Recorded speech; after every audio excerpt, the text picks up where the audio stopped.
आहे आपल्या देशानं काय गमावलं असं आपल्याला वाटतं? काय आपली भावना आहे या क्षणी? एक महान अर्थतज्ञ आपण हरपलेला आहोत। मला आठवतं की यूपीएच्या पहिला 1 आणि 2 मध्ये ते प्रधानमंत्री 10 वर्ष या देशाचे होते। हो।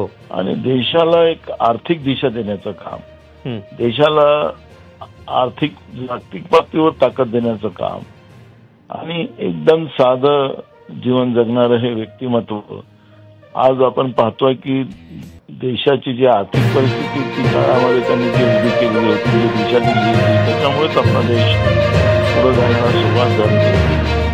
अशा महान व्यक्तिमत्वाचा निधन झालं हे देशाचं नुकसान झालेलं आहे आणि त्याच्यामुळे या दुःखद घटनेचं त्यांच्याबद्दलचं शब्द पण कमी पडली असं हे व्यक्तिमत्व आज आपल्यात नाही।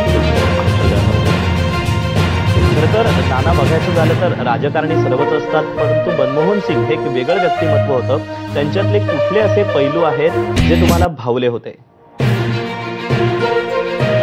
बघा, त्यांचं सादर आहे देशासाठी सोनियाजींनी त्यांची निवड त्यांनी 2दा देशाच्या प्रधानमंत्री पदासाठी म्हणजे त्याच्यामध्ये व्यक्तीने देशासाठी त्याग करणारा, देशासाठी विचार करणारा, देशाला आर्थिक पुढे नेणारा असा प्रधानमंत्री सोनियाजींनी आपल्याला देशाला दिला होता।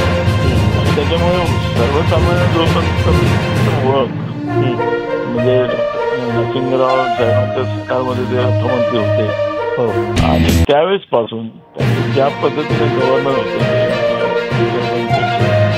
त्यांची कारकीर्द एक त्यांना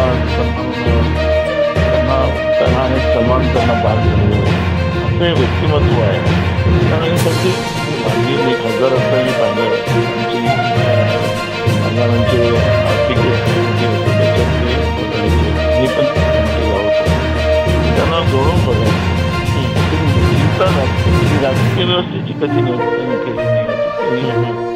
देश हा आर्थिक मजबूत कसा, सर्वसामान्य माणसाला न्याय कसा मिळेल आणि हा देश वेगानं जागतिक पातळीवर महासत्ता कसा व्हावा ही काळजी करणारं व्यक्तिमत्व होतं।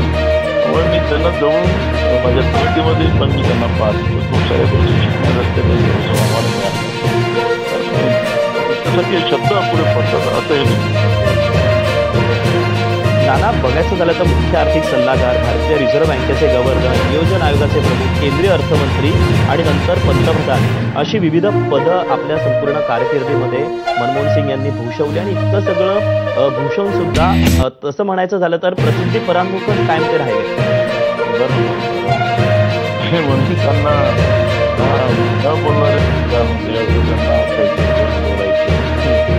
त्यांनी त्याची काळजी केली आणि बोलायचं आणि देशाबद्दलची चिंता करायची आणि देशाला प्रत्येक लोकांना न्याय कसा मिळेल असं हे व्यक्तिमत्व। त्याच्यामुळे अशीपेक्षा माझा देश मानतो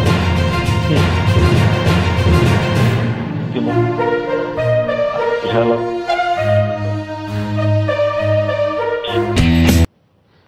काही तांत्रिक कारणामुळे नाना पटोले यांचा आवाज आपल्यापर्यंत पोहोचत नाहीये, परंतु नाना पटोले यांनी मनमोहन सिंग यांच्याबद्दलच्या आपल्या भावना आहेत त्या त्यांनी बोलून दाखवलेल्या आहेत। मनमोहन सिंग यांचं काहीच वेळापूर्वी निधन झालेलं आहे। आपल्यासोबत मनमोहन सिंग